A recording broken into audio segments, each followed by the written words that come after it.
I actually have a complaint today about people in my industry. Oh, Half of the clients come to me, they haven't started any of the paperwork, and we start from scratch. The other half come to me where they usually are trying to do their own paperwork, and they get stuck at some point. Then we have to take over for them to finalize. I had a call yesterday from a gentleman who was up in Solano County. We handle all courts in California, and I'm usually posting about these judgments we fix, this and that. So that's how they found me. But this gentleman had hired a paralegal service up his way, and when I went and reviewed his case summary online, it was one of the worst filings as far as the paperwork, is concerned. They missed adding a child first off to the petition. So that child wasn't even included in the divorce. That the paralegal sent them to a child custody and child support hearing unilaterally, because that's not required if you're cooperative amicable. You don't go to court. Paperwork was just done incorrectly. I've never seen a worse case done by anybody, including people who do their own divorce. It was so bad that we have to start over. We have to completely start from scratch. The court even said in this hearing that they shouldn't have had to attend, that you have an easy case. You guys agree on everything. What is going on with all your paperwork? Why are you here at a hearing? You agree, right. You agree on all this. And this has been going on for 3 years, this case. And just, you're having trouble. They're having trouble when the paralegal can't get the paperwork through the court, and the paralegal stops returning your calls. I think they're in and over their head. They don't do family law, or they're brand new at doing this. But I told him he could have done a better job on his paperwork than this person he paid to do that. So anyways, that's my update, is just my frustration dealing with, because now this person now is, concerned about hiring another service because this other paralegal couldn't get it done. So now they're, obviously have concerns about hiring someone new, and it just looks bad in our industry. How does that work out for you? So, like, if I love the 12 pack of beer analogy. So let's say you come over to my house, and when I have a house again, and we come over to my house and we have a 12 pack of beer, and we're going to build something real fine, and we know we're going to do it. And we saw a DIY show on YouTube.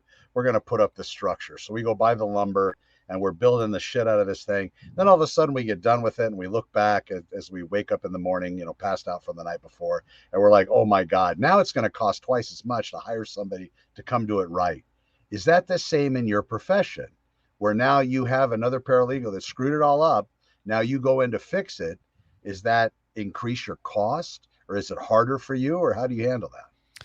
It's not harder. It's just many times we're having to start from scratch again, usually amending their petition in many cases, which kind of so there's extra work. You got to do extra. You got to tell the court, right? You're taking over, something like that.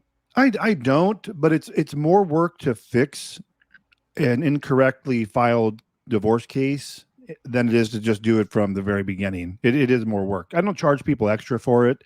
I just know going in, I'm likely going to have to start from scratch, because they'll say, oh, my judgment was rejected because of one form or another was rejected. And I'll tell them that it's going to be multiple. It's not just one form. I can't, I have to take over your entire case. It's not just a single form that's causing the judgment. But yeah, it's going back and starting from scratch. And again, usually amending their petition and starting all over. They don't have to pay court fees again, because you get one amendment to it. But yeah, it's instead of me just starting from scratch and I know what I'm doing from beginning to end, I have to go and review everything that's been done. I have to look at their summary. Like with this gentleman, over 3 years and 20 forms filed, I had to look over everything to see what was right, what was wrong, and then kind of like diagnose it and see what need to be fixed and where we need to start again. Oh my God. See, I had a feeling it was something like that. Yeah. That's all. That's a lot. People, I think, prudence, right? Prudence is something that's talked about, but rarely used. And when you're starting this process, after you cover all the information, the issue is, I would imagine, so we have an amicable divorce in Solano County, this gentleman called you about. I don't know how long things can stay amicable, though. I think that's dangerous. When you hire the wrong provider, shit changes overnight. somebody sees you driving around with some girl, and then after a third, they just lose their mind, and then the thing's over, right? There's no more amicable. It's interesting you brought that up because that was exactly his scenario. His, they've been separated for, I think he said 4 or 5 years, but started the divorce process 3 years ago. And now, people move on in life, and there's girlfriends and boyfriends involved. And he was saying that they're getting, it's causing stress on his now new relationship because this is going on.